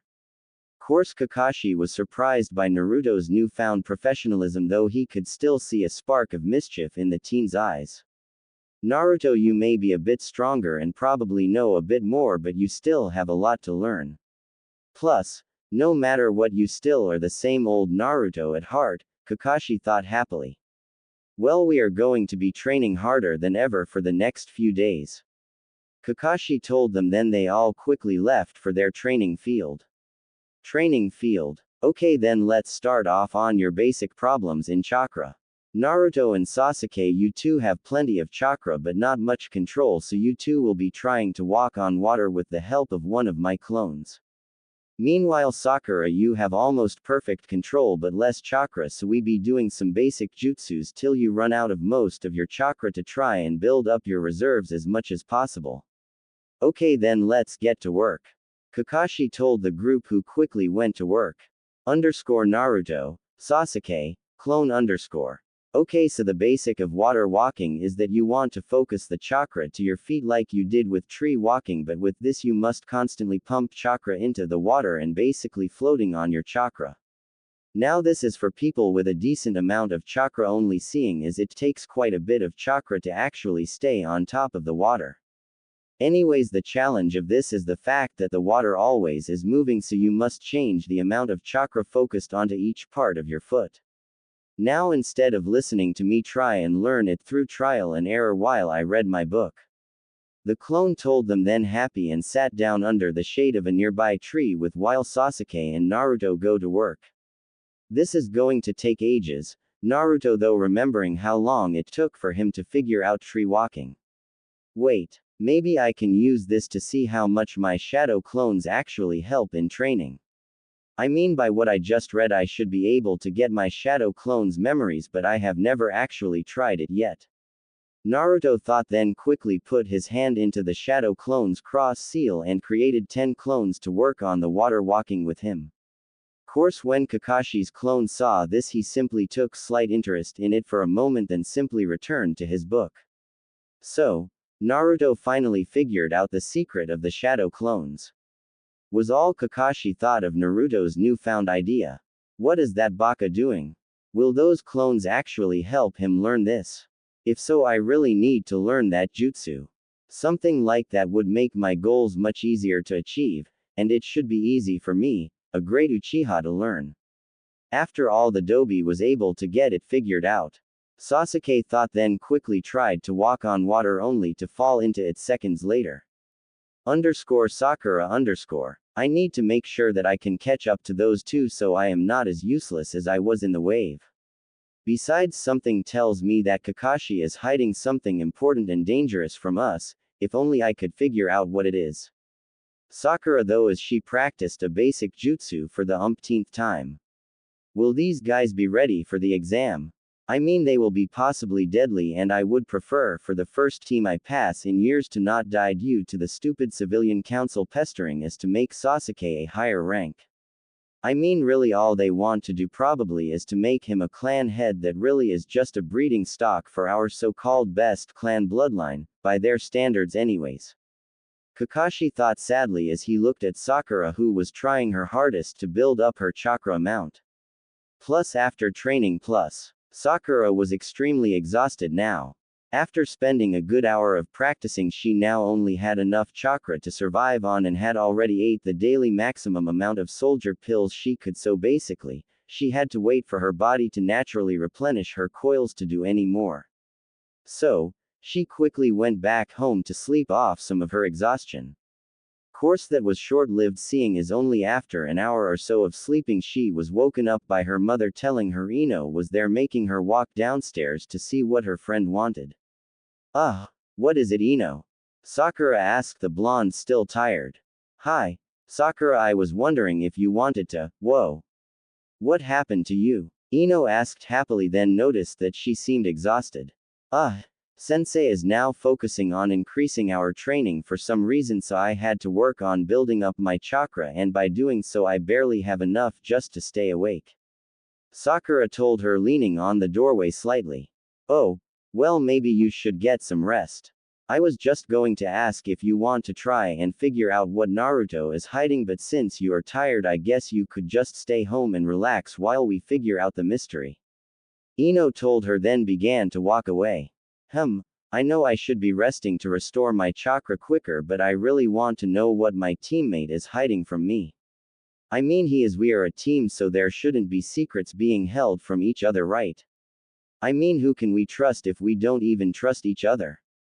So, should I relax or figure out what Konoha's goofball is hiding from us, or relax, which I can do later as well? Sakura quickly thought it over, then quickly ran after Ino, telling her mother she was going out for a bit. Okay then, fine, I will admit that I am curious. Now, what is the plan? Sakura asked when she finally caught up with her. Well, basically I saw that Naruto was heading towards another training field, so we are going to get Hinata quickly, then are going to see if he shows any of his secrets when he thinks he is alone. Ino told her, while walking towards the Hyuga compound. What, that is all you could think of? Sakura asks in disbelief. Well, it is the only thing we really can do. Unless you want to ask him. Ino tells her defensively. And really, she was right. Each place Naruto went, he went so often that they would keep his secrets for him out of friendship. Sigh. Fine, let's go get Hinata and hopefully we actually learn something. Sakura told her, then finally reached the clan's gate. Why are you here? The guards asked them respectfully. We are wondering if Hinata was home so that we can hang out with her. Ino told the guards. We are sorry, but she left quite a while ago and has yet to return. The guards tell them, and they quickly thank the man for the information before leaving the area. Okay then, let's just go and observe him anyways. Ino asked Sakura, then they both quickly went to where Ino last saw Naruto. Course, when they finally got to the training field Naruto went to, which was basically just an average one with several wooden posts for punching, lots of trees, a small river, and even a few boulders placed randomly about. Though what surprised them was the fact that hiding inside of a bush was Hinata, who was using her bloodline and kept focused on Naruto. She was so focused in just watching him that she even failed to notice that Ino and Sakura were coming closer to her until they were right next to her. Hey Hinata, how did you know that we plan to try and see any of his secrets by watching him? Ino asks, curious, then notices that Hinata quickly started blushing after she got over the surprise of being caught. Oh, so you didn't know? You were just watching because you have a crush on him and want to see his body? Who knew Hinata was a pervert? Ino asks with a smile plastered on her face. No, IWW was just walking around when I saw saw Naruto training, so I decided to come see his bloodline. Hinata tells them, trying to hide her crush on the blonde boy but failed, seeing as the large blush she had never left her face. Right Hinata, we believe you. Ino tells the girl sarcastically, then sits down next to her. Well, anyways, we came here to try and figure out his secrets, so we might as well sit down and watch as well for a bit.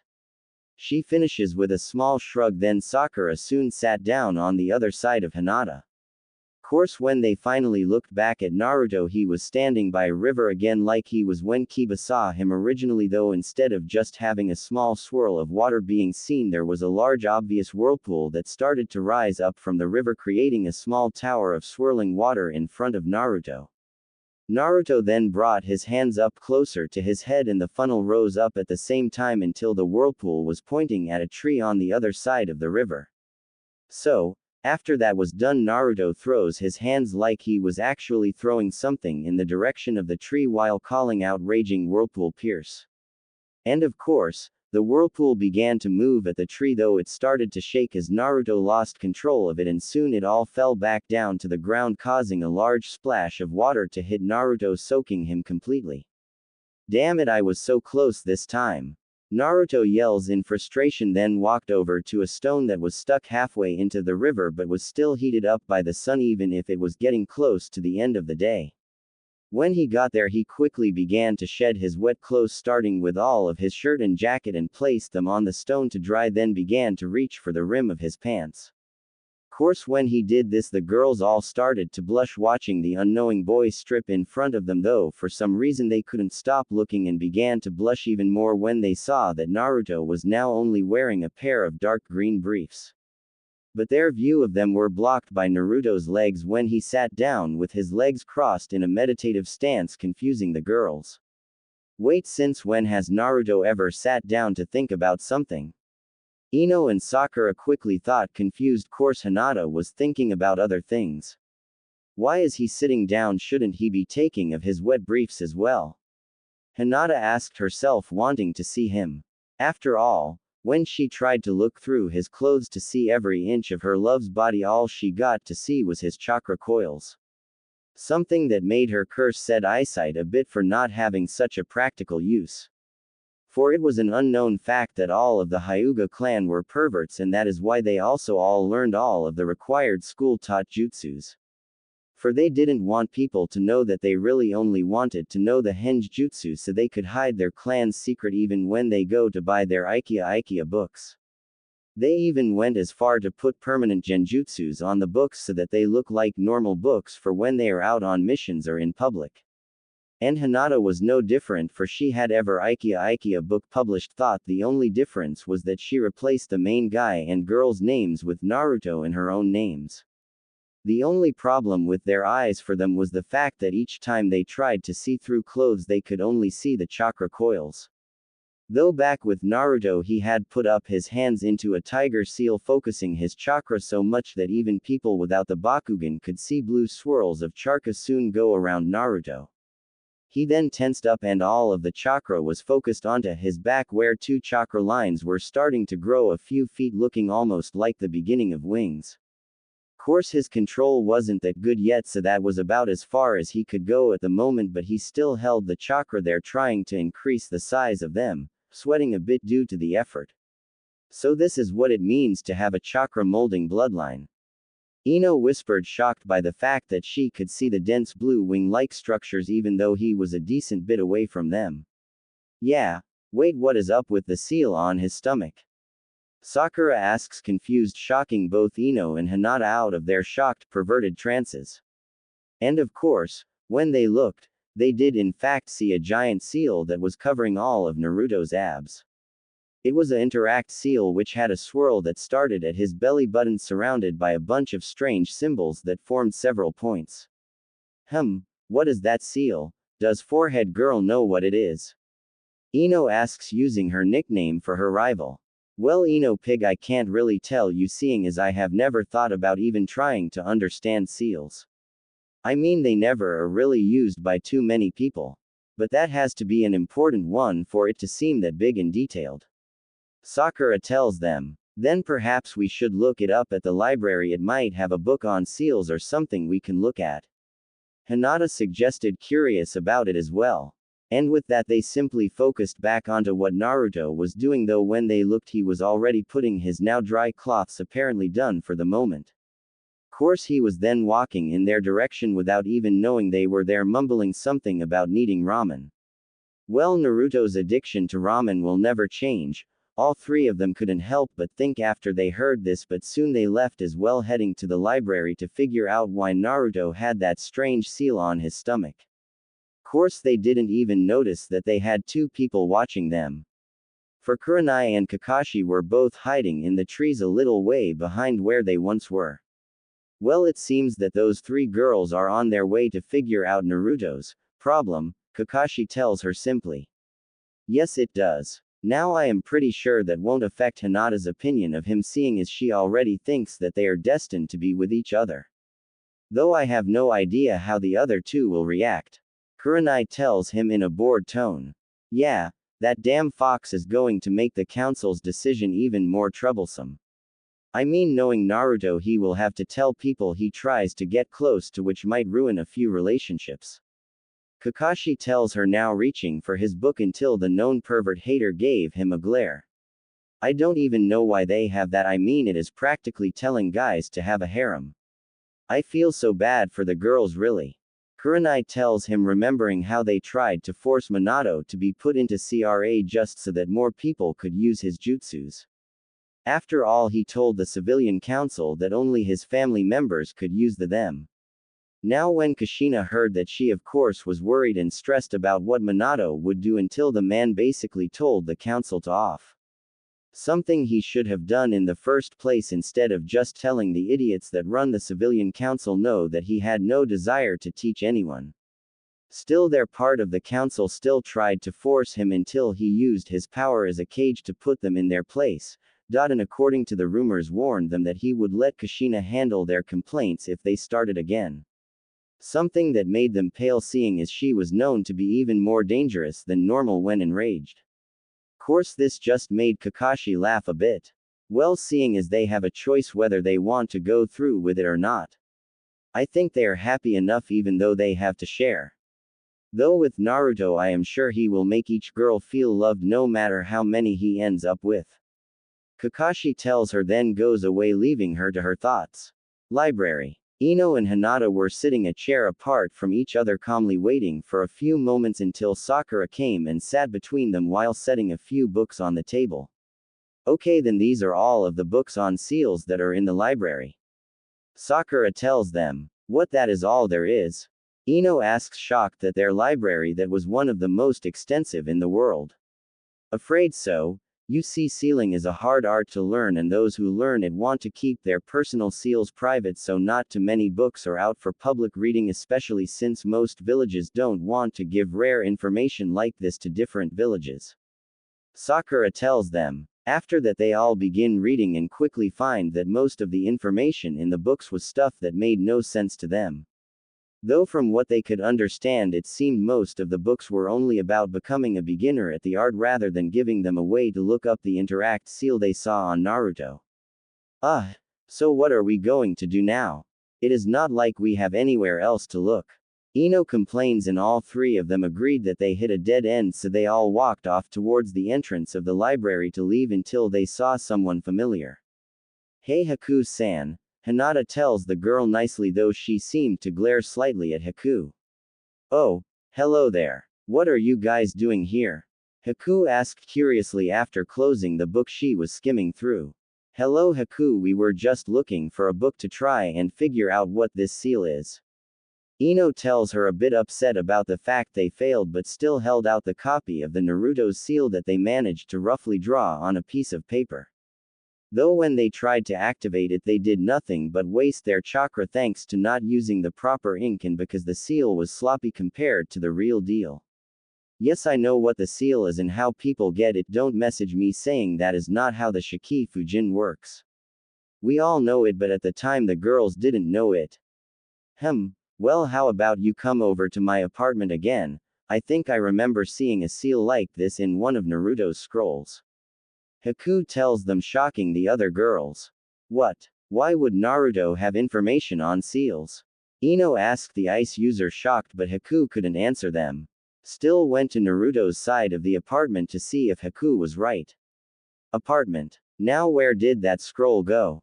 Haku asks herself while looking through the small number of scrolls Naruto had. Hey Haku, what were you looking for at the library anyways? And come to think about it, why did you look through Naruto's scrolls as well? She asked curiously. After all, most people didn't spend all that much time at the library, or were curious enough to go through other people's stuff. Oh, well, I never really cooked too much food, seeing as for most of my life we were camping or on the move. So, I don't have too many recipes to cook. So, I decided to see if Naruto had any books on the subject, only to sadly see that he didn't. So, instead I went to the library to study up on various recipes that looked interesting. Though you guys managed to come find me before I found a book I wanted to borrow, but I'll just get it tomorrow or something. Haku tells them, not too concerned, seeing as Naruto was happy enough with the meals she could currently make. Oh, here it is. She continues happily, holding out a small scroll. Ah, thank you Haku-chan. Now let's see what this has to tell us. Sakura tells them, then opens the scroll up. My seal that I found in Forbidden Scroll. Image of Naruto's seal done crudely again. What scroll said? The Shiki Fujin is a seal used to seal up the very soul of whatever you use it on. Though there is a price. For when it is sealed you will also seal your own soul to hell as well. Now the strength of this seal is based of your willpower and theirs. So that is why this is a forbidden jutsu. Now the most common use of this seal is to seal the biju into a young child to make a human sacrifice or jinchuriki to increase the village's strength. Sakura reads out loud, which shocked all of the girls present. Wait, this seal stops demons by locking them inside of people. And didn't a few villages call Naruto demon for some reason? So, does that mean that he has some monster inside of him? Sakura asks the group, not sure what to think at the moment. After all, the information seems far less believable than anything she imagined to find. I don't know, but I think we all know what we should do. Ino tells them, course they didn't understand at all. What? Hinata asks her, trying to figure out what the blonde was thinking. We should go talk to Naruto again and get him to explain this. I mean, he might as well tell us the rest of the secret. And if he doesn't, we could always pester him till he does. She tells them, and of course Sakura quickly agrees with her, though Hinata seemed unsure and Haku chose not to state her opinion. Though they all did end up sitting down with drinks and snacks as they all waited for Naruto to come home. Geez, we really seem to focus on Naruto lately, Ino thought to herself as she looked at the door, hoping that he would show up soon. And luckily he did end up coming back rather quickly and was surprised to see the girls yet again waiting for him. Hey, I am home. Hi girls, what can I do for you, again? Naruto asks awkwardly, trying to figure out what they were doing waiting for him yet again. Hey Naruto, we were just wondering if you know anything about a seal called the Shiki Fujin. Sakura tells him, and Naruto visibly pales. Sorry Sakura, but I have no idea what the Shiki, that seal is. Naruto lies to them, far too nervous to speak straight. Oh, no. Ino asks him, raising one of her eyebrows. Then why do you have a scroll on it that says that it is your seal? She asks him with a knowing smirk. Ooh, that seal. Naruto tells them, trying to make it seem like he just remembered it. Yeah, I saw it when I looked through a scroll and thought I saw it before, so I copied it down to look for the seal later. Naruto tries to lie to them, though they would have none of that. Naruto-kun, we saw the seal. I mean, when we were going to get you for a group lunch, it was painted onto your stomach, and of course we were too shocked at seeing it, so we forgot to tell you. It is not like we were watching you train or anything. Hinata tells him, blushing at nearly revealing one of her favorite pastimes. Oh, was all Naruto could say, clearly depressed. So, how much do you know? He asked them, his voice sadder than they ever heard it before. Well, not much, tell you the truth. We only know what people could use it for. The rest we are counting on you to truefully tell us what it did to you. Ino tells the boy, who simply let out a small sigh. Fine, though, just remember that this is supposed to be a double S secret of the village, with the only people allowed to talk about it being Gigi and me. Naruto tells them, completely serious for once. Course after he said this he waited for them all to nod, showing that they understood what he was saying. Okay, then let me start with the biggest shocker then. You see, the fourth didn't actually the Kyuubi, for you can't a beast made from pure chakra. So, instead he did the next best thing. He used his own life to seal the beast away in one of the only newborn babies in the village, me. Naruto tells them, getting a shocked gasps from them. And by doing this he created what is called a jinchuriki, which is basically a weapon that is a human ninja with the demon locked into their body. Naruto tells them, then waits for their reaction. Course what happened was something he didn't expect. For Hinata, instead of calling him a monster or trying to him, instead launched herself at him, giving a bear hug while crying a bit. Naruto, I had no idea how bad your life has been. I should have came to help you out sooner. I am so sorry, Naruto-kun. Hinata told her, still crying on his chest. It is okay, Hinata-chan, no need to cry. Naruto told her, awkwardly trying to calm the girl down but had no real idea how to do so. Course she eventually calmed down enough so that she was only sniffling but still let go of Naruto with a small blush as she told him sorry. Course the other girls' reactions weren't nearly as extreme, for Haku didn't seem to care still while Ino and Sakura seemed to be thinking about something.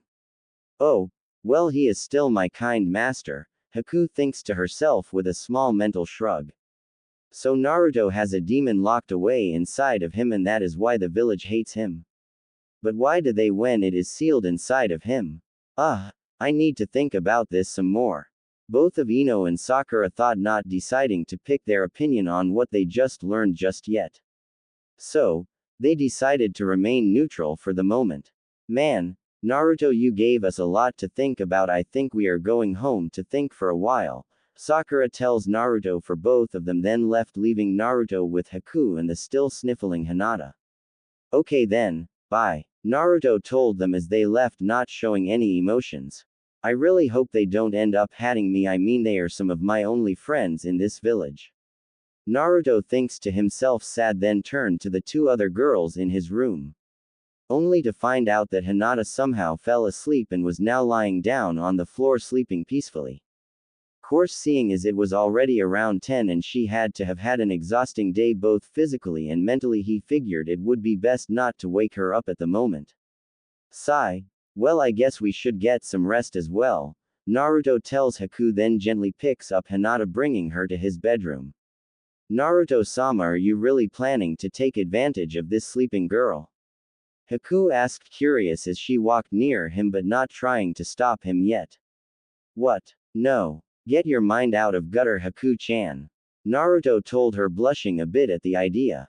I am letting her take my bed while I sleep on the couch. He then explained, putting Hinata gently down on the soft mattress. He then gently brought the blankets over the still fully clothed girl until only her head showed and moved back until he was at the door to the bedroom. Good night, Hinata-chan. Naruto simply told the sleeping girl, then turned the lights off and went to the living room on his side with Haku still following him. So, now that they know, what are you going to do? Haku asks the boy, curious. I don't know, Haku-chan, I just don't know.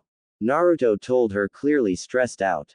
Hinata was sleeping peacefully when a few rays of the new morning light fell onto her face, waking the girl up. Dumb son, why did you have to come so soon? I mean, this is the softest my bed has felt in ages. Wait, I don't even remember leaving Naruto's home, Hinata thought, then opened her eyes only to notice that she wasn't in her room. Which of course worried her for a few moments until she realized that it was Naruto's room, and instead, she just started to blush, trying to remember if anything happened to cause her to end up on Naruto's bed. All I remember is crying into Naruto's muscular chest, which I guess must have tired me out so much that I fell asleep right there in his arms. So, I guess he must have put me here. Though the question is, where did he go after that, seeing as I doubt my Naruto-kun would actually try something on me when I am asleep. So, he probably just went to be somewhere else. Hinata began to think with complete trust in Naruto. And after she figured out that she was safe and in her love's home, she began to let her more perverted side come out.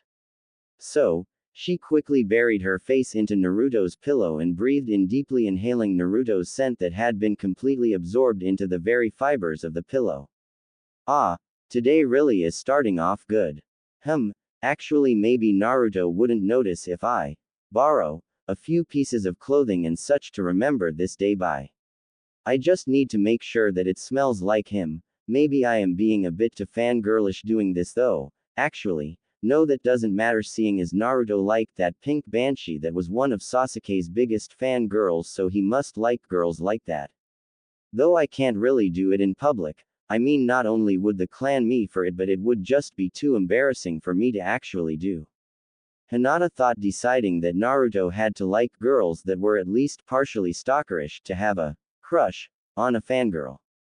So, she only left the room after she hid several pieces of Naruto's old orange clothing in a small storage seal she paid one of Konoha's seal makers to put on the back of her forehead protector.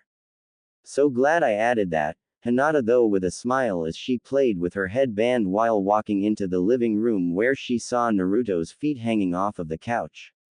So, she quickly walked over to him and was about to tell him good morning until she noticed that he was still sleeping peacefully with an arm and leg hanging off the couch as he softly snored.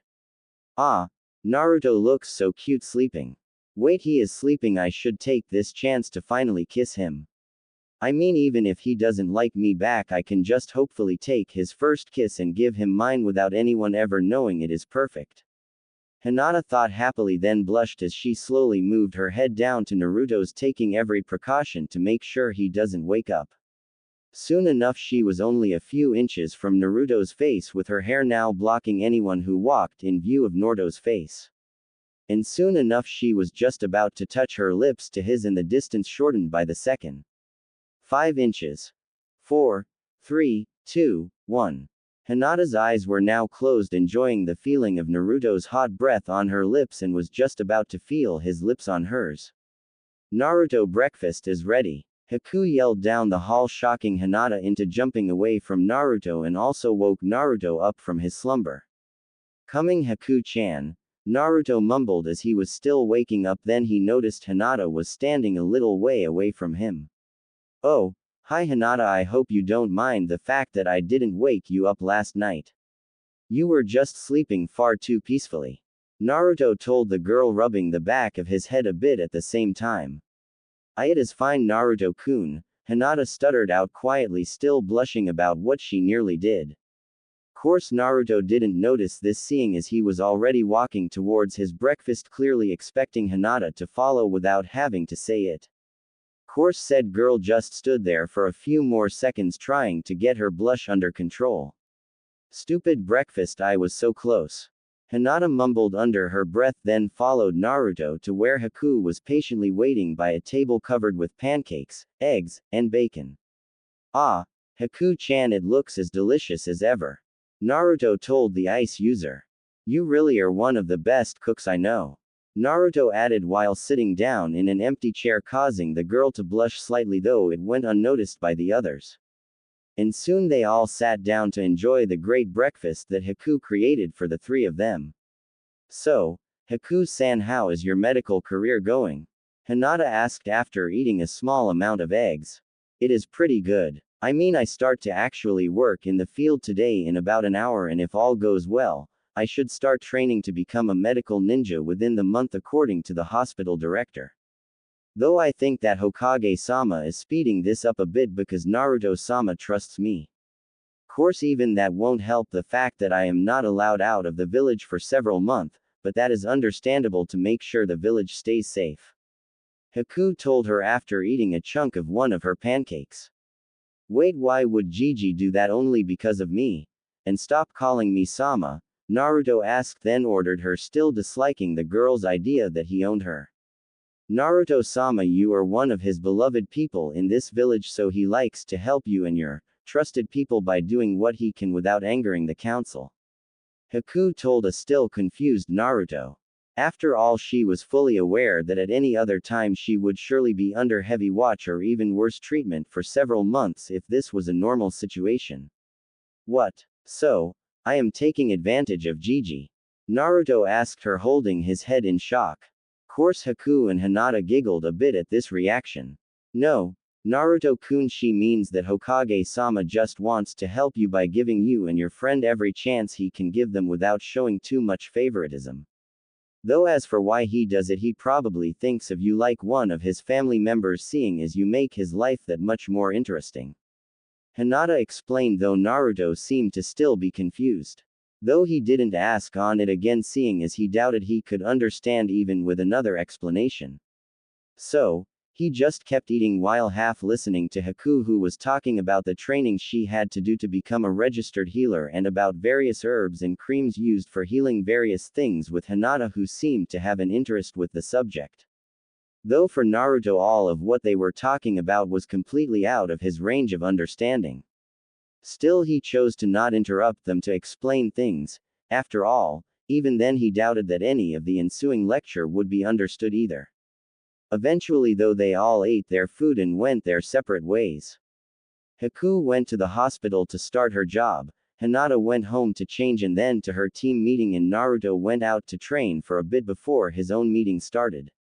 In Naruto's case, he was happy to have his normal training routine clear his head from the medical conversation he just sat through. Hinata was really nice to me yesterday, and today, come to think of it, she always is nice to me. I mean, she never hits me, calls me names, or even yells at me. And she even hugged me after telling my secret. She has to be one of the nicest people I know, and one of the most beautiful. Wait, where did that come from? Naruto asked himself and stopped training to rest his chin on his hand in a thinking position. I guess I need to think about this more. I mean, it is obvious that I have somehow created some feelings for Hinata-chan. But I am not sure how strong those feelings truly are. I really don't want to make a mistake that will make me ruin an amazing friendship in the future. Naruto mumbled out loud, thinking he was alone, then quickly left the training field to meet his team at the bridge yet again. If he stayed, he would have noticed that Kurenai decided to come out of her hiding spot relatively close to the blonde. Naruto, if you break Hinata's heart, I will break you.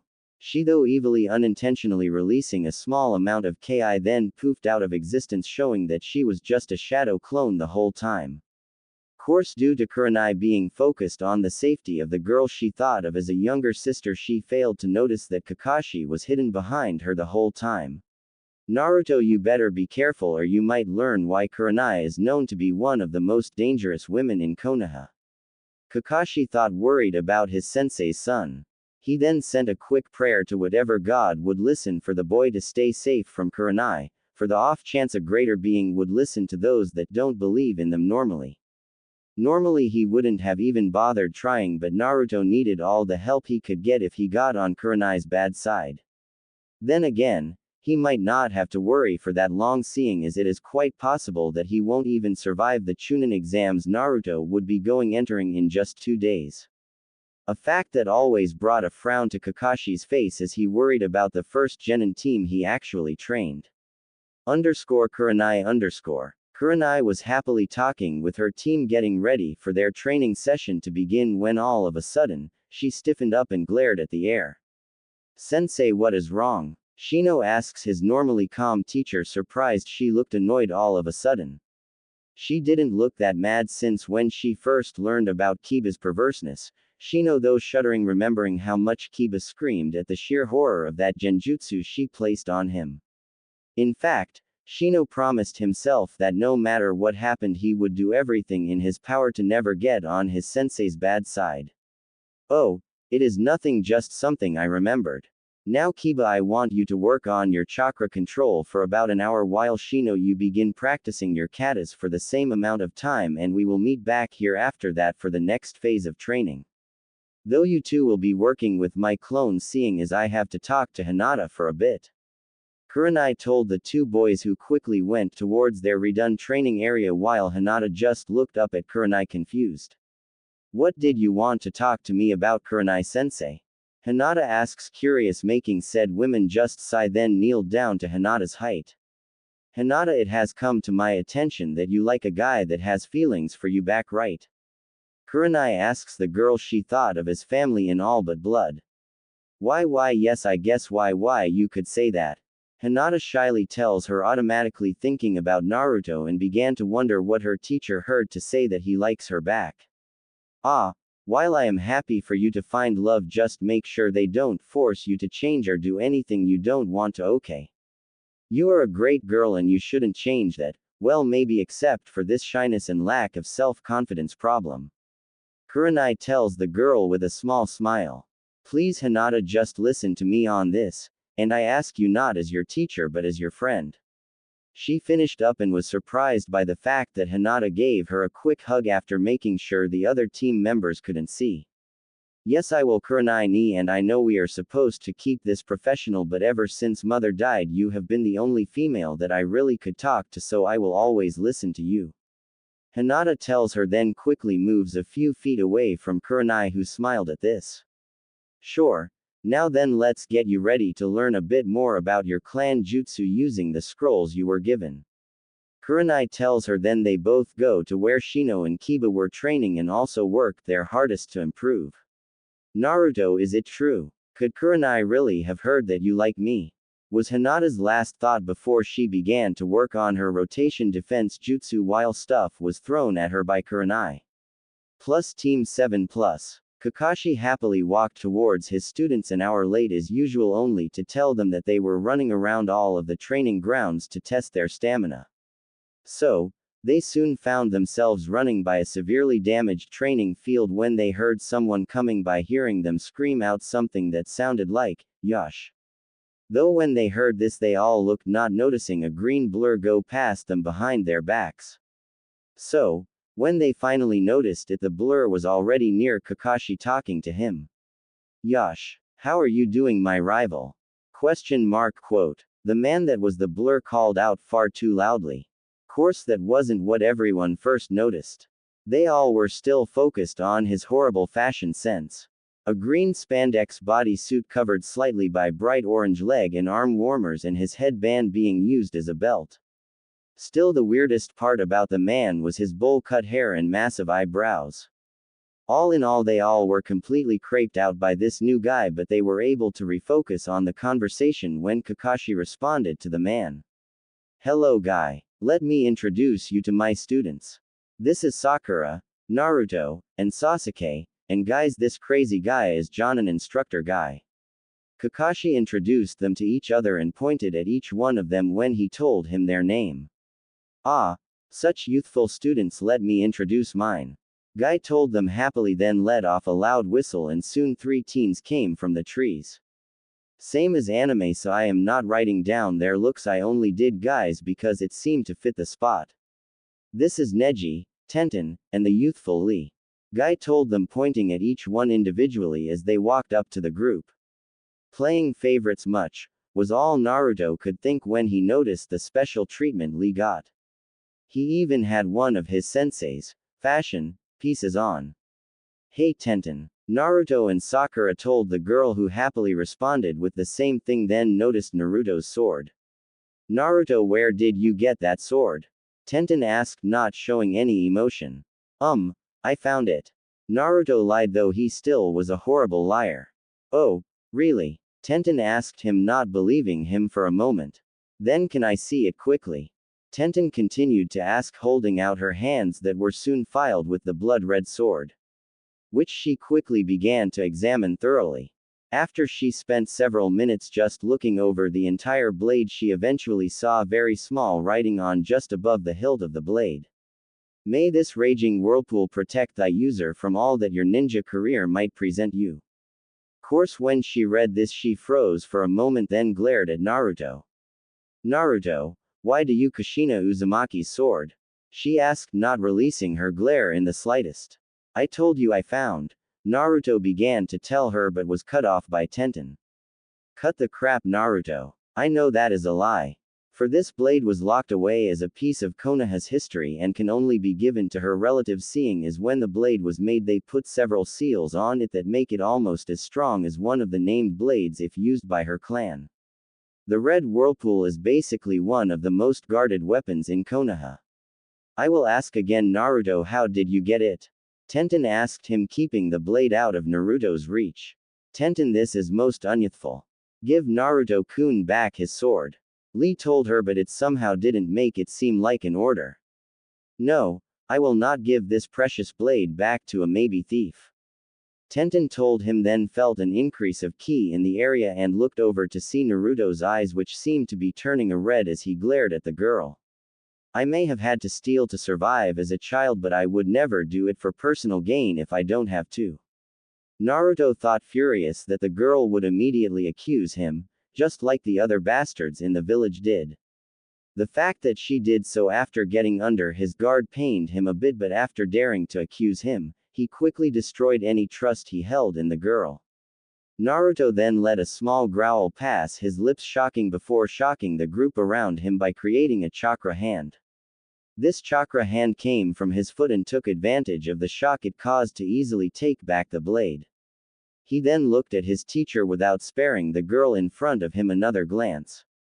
Kakashi-sensei, I am going to train alone with my mother's blade, so don't follow me. Naruto growled out, then left the still shocked group to go to his secret place, to vent his anger on something that wasn't human. After Naruto left, Tenten quickly remembered that Naruto had to be Kushina's son, not only because she found out at the sleepover but also because they obviously shared a last name. Though when she finally came to this conclusion, Naruto was already long gone. Remaining group equals. What is wrong with Naruto? Sakura asked her sensei, surprised that the normally happy guy could get so mad. Sakura. Naruto has had a hard life. A life that you will have to ask him about, seeing as I will not give out his life story. But even with his life being rough, he made a point to rarely steal anything from anyone. In fact, the few cases I have heard about was done purely because of necessity.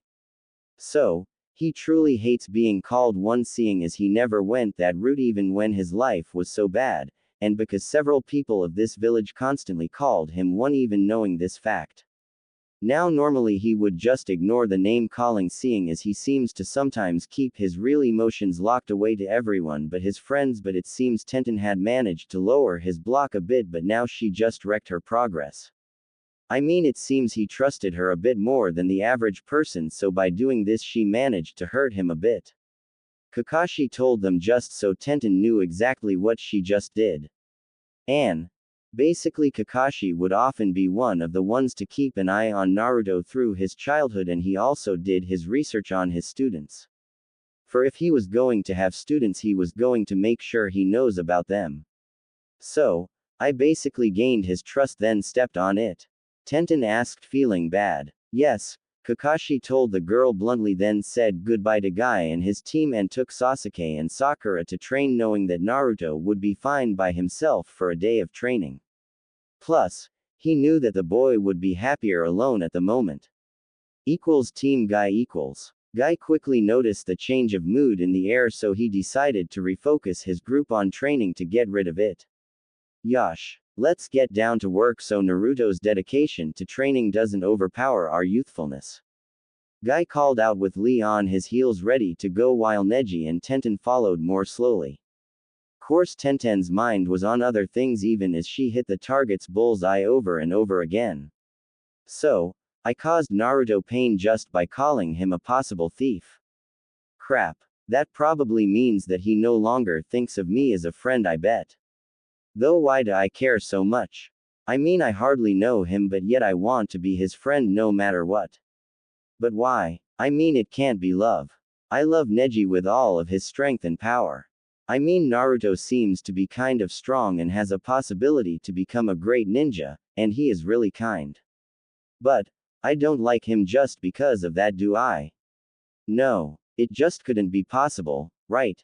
Oh, well, I guess I will just have to think about this later, but for right now I will focus on trying to mend the bridge between us. Tenten thought, determined, then patiently waited for her team training session to end so she could go find Naruto. Naruto. Naruto was still fuming and quickly went to his favorite training location. Training Ground 44, the Forest of Death. Course he has been coming here for years just to escape the villagers and to calm down a bit. So, he knew how to avoid most of the stuff he couldn't handle through trial and error he did while growing up. Though he got injured quite a bit figuring that out and was lucky the larger animals thought he was too small to really be of any value as a meal. Though for right now he didn't bother going into his spot, instead he just found a tree that was only about 5 minutes from the entrance he went through and began to destroy it through his training. Though he didn't pace himself like he normally did, so he quickly was out of breath, though this lasted only for a few seconds due to the fox healing him back up to be at the top of his game no matter what in his own natural regeneration. Course what he didn't expect was to hear someone behind him call out to him.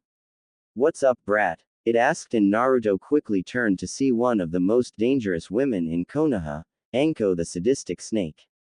As some people have come to call her, seeing as they found out why she was meant to be feared through her special torture and all of her snake-based jutsus.